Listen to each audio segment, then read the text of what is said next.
Uttanka is a great Indian mythological rishi, that means a sage.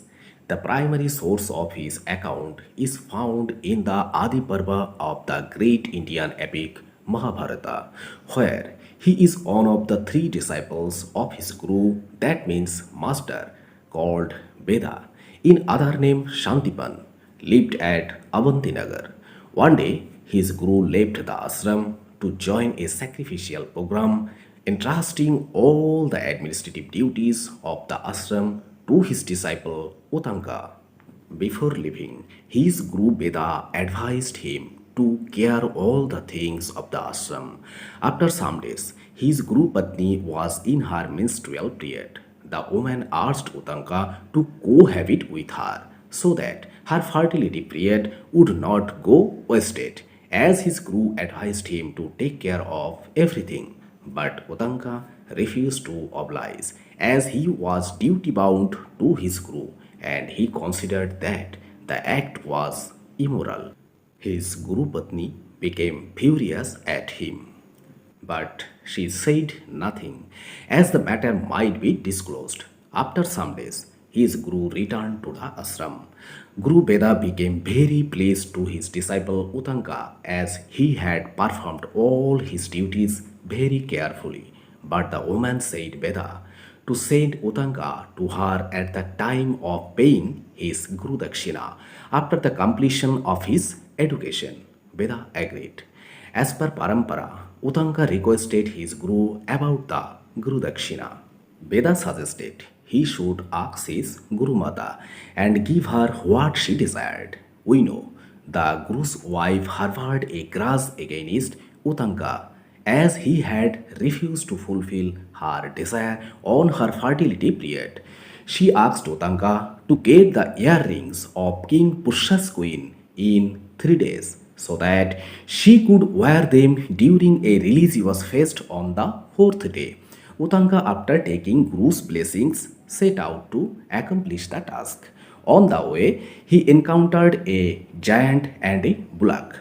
The giant asked Uttanka to eat the dung and drink the urine of the bullock as blessings. Uttanka hesitated, but ultimately agreed, after being informed that his guru Veda had also acted like this. Uttanka then went to King Pusha and conveyed to him the wish of his guru's wife for the earrings of his queen, so that he could pay his Guru Dakshina. After listening the earnest request of Uttanka, the king considered the matter. The king asked Uttanka to meet his wife in her chamber. However, he could not find the queen there. Pusha informed Uttanka that his queen does not appear before any impure person who has not performed the ritual ablutions. After performing the ablutions, Uttanka met the queen and expressed his wish, which she granted. At the same time, she warned Uttanka that Takshaka, the king of Nagas, was after the divine rings and he should therefore take guard against him. After that, the queen invited Uttanka to dine with the king. Uttanka agreed, but the food was cold and had a hair in it. Enraged, the sage cursed the king that he would lose his sight. In return, the king cursed Uttanka that he would not have any children. However, they reconciled and withdrew their curses. As Uttanka was about to returning to Veda's ashram, he decided to take a bath in water tank.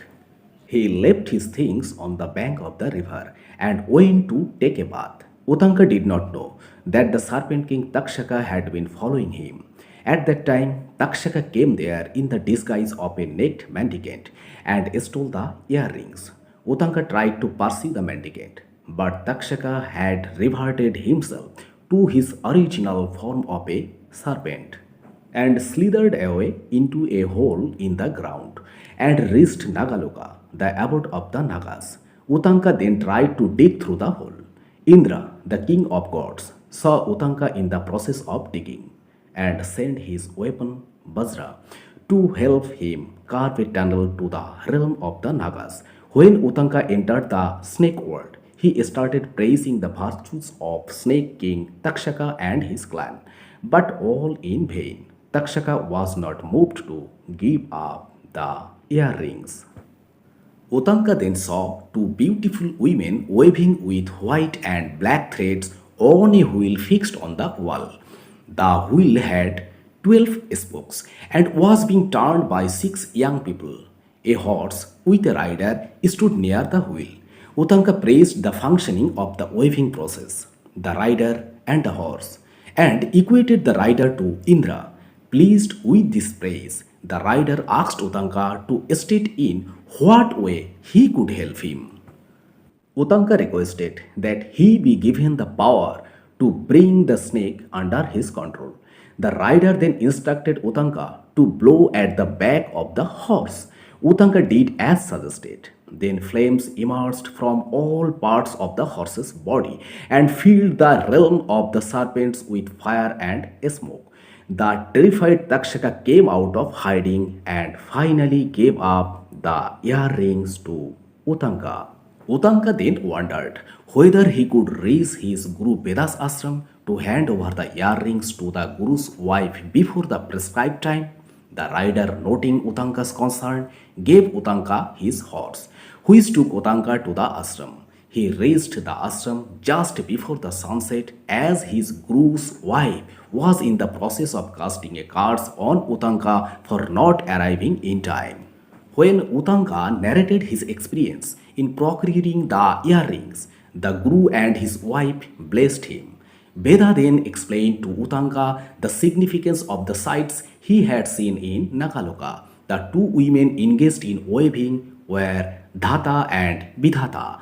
They were creating all the world and all its creatures. The threads were day and night. The wheel with 12 spokes was the year with 360 days.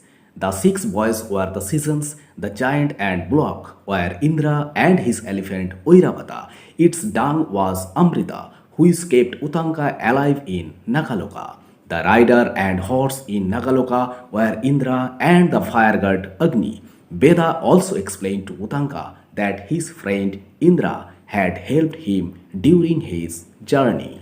After handing over the earrings and taking leave of his guru, Uttanka went to Hastinapur, the kingdom of King Janamejaya. He resolved to teach a lesson to Takshaka, who had put him in trouble.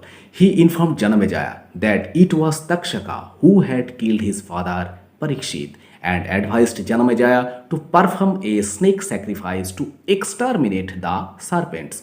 Uttanka was one of the rishis who participated in the Sharpashatra Yagga initiated by the king.